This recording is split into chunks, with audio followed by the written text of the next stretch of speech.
Buen día, compañero profesor. Nosotros somos el equipo 1 y vamos a exponer el tema 4.3, que es la Ley General para la Prevención y Gestión Integral de los Residuos.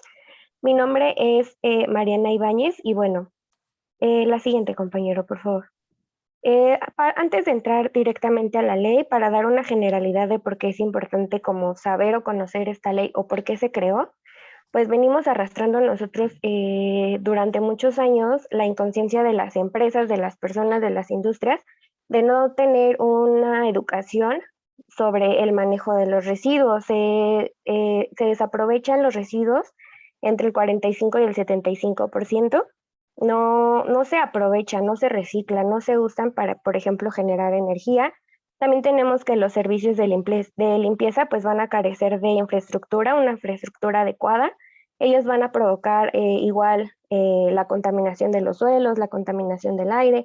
Luego también tenemos, por ejemplo, las industrias. Al no haber una división, no haber un establecimiento de quiénes son y qué deben pagar o cómo deben manejar sus residuos, pues no se pagan los costos reales, lo que provoca un desequilibrio. También en 1988 ya teníamos algunas disposiciones, pero estas no eran claras. Por ejemplo, no había una diferenciación entre los pequeños o los grandes generadores de residuos.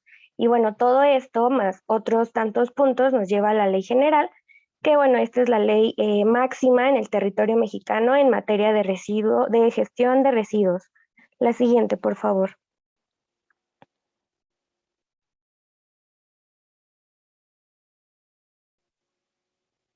Y bueno, como mencionaba, todo esto nos va a llevar a la creación de la Ley General para la Prevención y Gestión Integral de los Residuos, que fue publicada el 8 de octubre del 2003, entró en vigor el 6 de enero del 2004 y su última reforma publicada fue el 18 de enero del presente año. Esta ley cuenta con 7 títulos, de ellos 125 artículos más sus transitorios. La que sigue, por favor. Vamos a tener el título primero, que van a ser las disposiciones generales, más específicamente en el artículo 2. Este artículo nos va a dar pues los principios mediante los cuales se van a formular las políticas o las disposiciones de esta ley.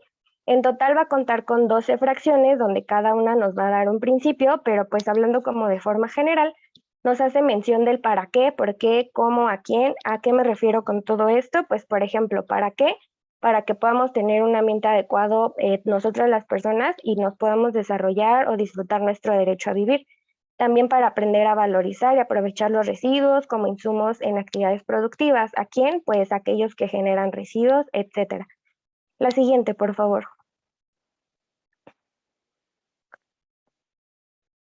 Luego vamos a tener el artículo 4. Este artículo nos va a hablar sobre los residuos radioactivos y que se van a exceptuar de esta ley. Lo que se establezca en la presente no va a aplicar a los residuos radioactivos y estos van a estar sujetos a los ordenamientos específicos que resulten aplicables. La siguiente, por favor. Luego vamos a tener el artículo 5, donde se nos darán ciertas definiciones que se van a ocupar para efectos de esta ley. En total vamos a tener 46 definiciones, pero aquí únicamente pues les puse como las que consideramos más importantes. Eh, Tenemos, por ejemplo, la definición de agente infeccioso en su fracción número 1, que van a ser los microorganismos capaces de causar una enfermedad si se reúnen en condiciones para ello y cuya presencia es un residuo lo hace peligroso. Luego, en la fracción número 9 tenemos lo que es generador, persona física o moral que produce residuos a través del desarrollo de procesos productivos o de consumo.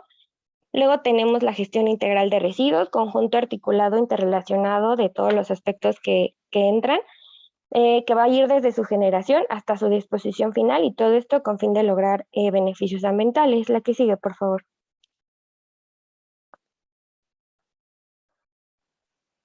Y por ejemplo, aquí nos van a mencionar 3 tipos de generador, lo que es el gran generador, microgenerador y pequeño generador. ¿Qué va a ser diferente de esto? Es la cantidad de residuos que producen. El pequeño no es igual o mayor a 400 kilogramos, el microgenerador es hasta 400 y el gran generador es más de 10 toneladas. La que sigue, por favor. Y bueno, lo que considero más importante que sería la definición de residuo, y también en esta parte nos va a decir los tipos de residuo que maneja, que es el manejo especial, los incompatibles, los peligrosos o los sólidos urbanos. La que sigue, por favor. En el artículo 7 se nos van a dar las facultades de la federación. Nos va a decir que la federación pues debe expedir normas oficiales mexicanas, regulación de residuos, una infraestructura adecuada, promover la participación, la educación, etcétera. Las que sigue, por favor. Luego tenemos el artículo tercero, el título tercero, perdón, en el artículo 18 nos va a decir la separación tanto de inorgánicos como de orgánicos. Y bueno, eso sería todo de mi parte, los dejo con mi compañero. Gracias, compañera. Buenas tardes, profesor, compañeros. Mi nombre es Daniel Velázquez y continuaré con los artículos de la LGPEIR. Como primer artículo tenemos el artículo 19, en el cual se nos dice que los residuos de manejo especial se clasificarán de la siguiente manera, que les explicaré a continuación, excepto cuando se trate de residuos peligrosos, de acuerdo a lo que diga la ley o las normas oficiales mexicanas. Como primera clasificación tenemos los residuos de rocas, o productos de su descomposición que puedan utilizarse posteriormente para fabricar materiales de construcción o directamente a la construcción. Como segundo punto tenemos los residuos de salud generados por establecimientos médicos asistenciales, como veterinarias o doctores similares, tipo así, con excepción de los residuos biológicos infecciosos. Como tercer punto tenemos los residuos generados por actividades del sector primario. Cuarto punto, los residuos de servicios de transporte. Estos podemos encontrarlos en los puertos, aeropuertos, terminales ferroviarias, portuarias y aduanas. Lodos provenientes de aguas residuales, residuos de tiendas departamentales o centro comercial, residuos de construcción, demolición del mismo, residuos tecnológicos que provengan de industrias fabricantes de productos eléctricos y los que determine la Secretaría. Siguiente diapositiva, por favor. Como siguiente artículo tenemos el artículo 29, en el cual ya después de esta clasificación se van a manejar unos planes que se van a aplicar al momento de desechar los residuos peligrosos. Para esto pues se consideran procedimientos para su acopio, almacenamiento, transporte y reciclaje. Como segundo punto son los procedimientos mediante los cuales se darán a conocer a los consumidores las precauciones que deben tomar. Y al final, los responsables y las partes que intervengan en su ejecución de estos procedimientos. Siguiente, por favor. El siguiente artículo es el 31. Aquí nos habla de las personas que están sujetas a la ley en el manejo de los residuos peligrosos, así como los productos que se desechen y que estén clasificados en la norma que corresponde. En pues son los aceites lubricantes usados, eh, bueno, que ya hayan sido usados, los disolventes, baterías eléctricas, fármacos y residuos patológicos. Estos pues están constituidos por órganos y partes que se remueven durante algún tipo de intervención quirúrgica que no estén contenidos en el líquido formol. Siguiente, por favor. En el artículo 32 se nos va a hablar sobre los elementos y procedimientos que se deben dar, formular lunes de manejo. En pues se van a aplicar las normas oficiales que correspondan de acuerdo al manejo y que están basados en los principios de la ley. En el artículo 42 se nos habla sobre los generadores y los que poseen residuos peligrosos que pudieran contratar servicios de manejo de estos residuos como empresas o gestores autorizados para estos efectos, que estén certificados por la Secretaría. Y tenemos el grupo MIRES. Este grupo es el manejo integral de residuos sólidos, el cual está constituido por varias organizaciones gubernamentales y no gubernamentales que promueven la reducción de la generación de residuos, actividades, a través de actividades como capacitaciones y eh, estrategias vía campañas, perdón, que hacen anualmente. Dentro de este grupo lo que persigue es contribuir mediante un enfoque a programas que pueden ser aplicados localmente, así como ponerlos en marcha. Este Esta asociación está integrada por la Asociación Nacional de Industrias de Plástico, la ANIPAC, Asociación Nacional de Industria Química, la ANIC, la Asociación Nacional de Productores de Refrescos y Aguas Carbonatadas, la AMPRAC, Asociación para Promover el Reciclado del PET, la PREPET, el Grupo Sustenta, Coparmex, el Gobierno del Estado en el que se encuentre, CDSOL, Semanart y la INEC. Estas últimas dos van a ser encargadas de que se aplique la ley y aplicar sanciones correspondientes. Bueno, esto ha sido todo de mi parte. Ahora le cedo la palabra a mi compañera. Buen día, soy Diana Ábalos y yo les voy a hablar acerca ya del artículo 50, el cual pertenece al capítulo número 3. Este capítulo hace referencia a las autorizaciones que se requieren para el manejo de residuos peligrosos. En este artículo nos menciona que se requiere autorización para prestar servicios de manejo de este tipo de residuos, o sea, de residuos peligrosos, y para cualquier actividad relacionada con los mismos, ya sean propios o de terceros.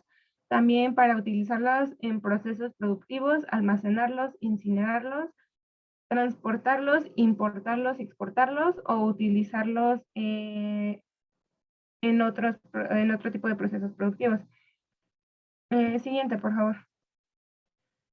Continuando, tenemos, gracias, el artículo 56, el cual pertenece ya al capítulo número 4. Este capítulo lleva por nombre Manejo Integral de Residuos Peligrosos. Este artículo nos dice que el objetivo de crear, o bueno, de que se creen normas que regulen el almacenamiento de residuos peligrosos, pues es prevenir que se generen lixiviados. Los lixiviados son, bueno, es un líquido, una mezcla de distintos residuos como materia orgánica, en descomposición, sobras de detergentes, entre otros. Bueno, también es prevenir que se generen incendios y explosiones, las cuales sean causadas por acumulación de vapores tóxicos, entre otros. Nos menciona que no se pueden almacenar tampoco residuos peligrosos durante más de 6 meses, sin importar que se cambie su lugar de almacenamiento. O sea, si están, digamos, los 6 meses en un lugar y después esos mismos residuos los cambias a otro lugar, eso no es permitido, a menos de que pues se pida o exista una prórroga en la cual se tendrá que solicitar pues a la secretaría correspondiente, y eso pues está, perdón, sujeto a revisión. Bueno, continuando, tenemos ya el artículo 70, el cual pertenece al capítulo 5, que lleva por nombre responsabilidad acerca de la contaminación y remediación de sitios. Bueno, este artículo nos habla de que las personas que sean propietarias de predios y áreas concesionadas o que estén contaminadas serán responsables ellos mismos de remediar el daño que estos causen. En este mismo capítulo, siguiente por favor, compañera. Gracias. En este mismo capítulo tenemos al artículo 73, el cual nos dice que en caso de sitios contaminados, los cuales se encuentren abandonados, o no se conozca al propietario del mismo, la Secretaría, en coordinación con el municipio o la entidad federativa correspondiente, tendrá que ejecutar programas con el propósito de que este restablezca esta área para posteriormente pues ser reincorporado de nuevo para alguna actividad o en general. Se deben elaborar estudios que justifiquen la contaminación del mismo, y estas deben contener en las cláusulas, en el informe, por así decirlo, deben contener la delimitación del sitio, las condiciones y acciones que se llevarán a cabo en el sitio que pues se está tratando y que se va a remediar, así como los lineamientos y los plazos de ejecución para el programa el programa de remediación del mismo. Y bueno, eso sería todo por mi parte. Los dejo con mi compañera. Muchas gracias. Buenas tardes, profesor, compañeros. Mi nombre es Daniel Hernández y yo les voy a hablar sobre el artículo 80, que es del capítulo 6, que se llama la prestación de servicios en materia de residuos peligrosos. Este artículo dice que todas las personas interesadas en obtener autorizaciones para llevar a cabo los servicios a terceros para el transporte, acopio, almacenamiento, reutilización, reciclaje y disposición final de los residuos, debe presentarse ante la Secretaría su solicitud de autorización, en donde proporcionen, dependiendo de sea el caso, los datos generales de la persona de autorización. Tiene que incluir el nombre o razón social y domicilio legal, el nombre y firma del representante legal o ya sea el caso, el técnico de la empresa, la descripción e identificación de los residuos que se pretenden manejar, el uso de suelos autorizados en la zona donde se pretende instalar la empresa, ya sea un plano o una instalación involucrada en el manejo de los residuos, y el croquis señalando la ubicación exacta de donde estará. Esta autorización puede presentarse condicionada a una autorización federal.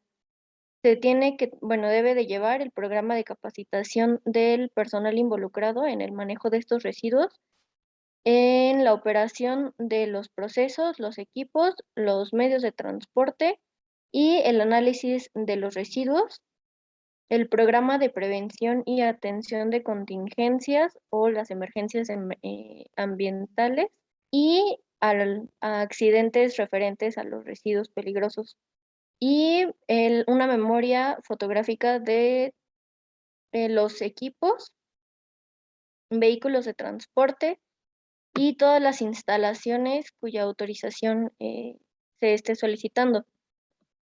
Siguiente, por favor. Para el artículo 81 dice que para el otorgamiento de esta autorización, la Secretaría debe de tener una garantía suficiente para cubrir todos los daños que se puedan causar durante la prestación del servicio y el término de este.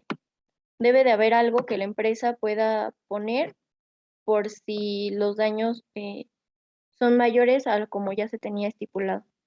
Siguiente, por favor. Para el título séptimo, que es sobre las medidas de control y de seguridad, infracciones y sanciones, yo les voy a hablar sobre el capítulo 1, que es las vistas de inspección. Siguiente, por favor. Para el artículo 101 dice que la Secretaría realizará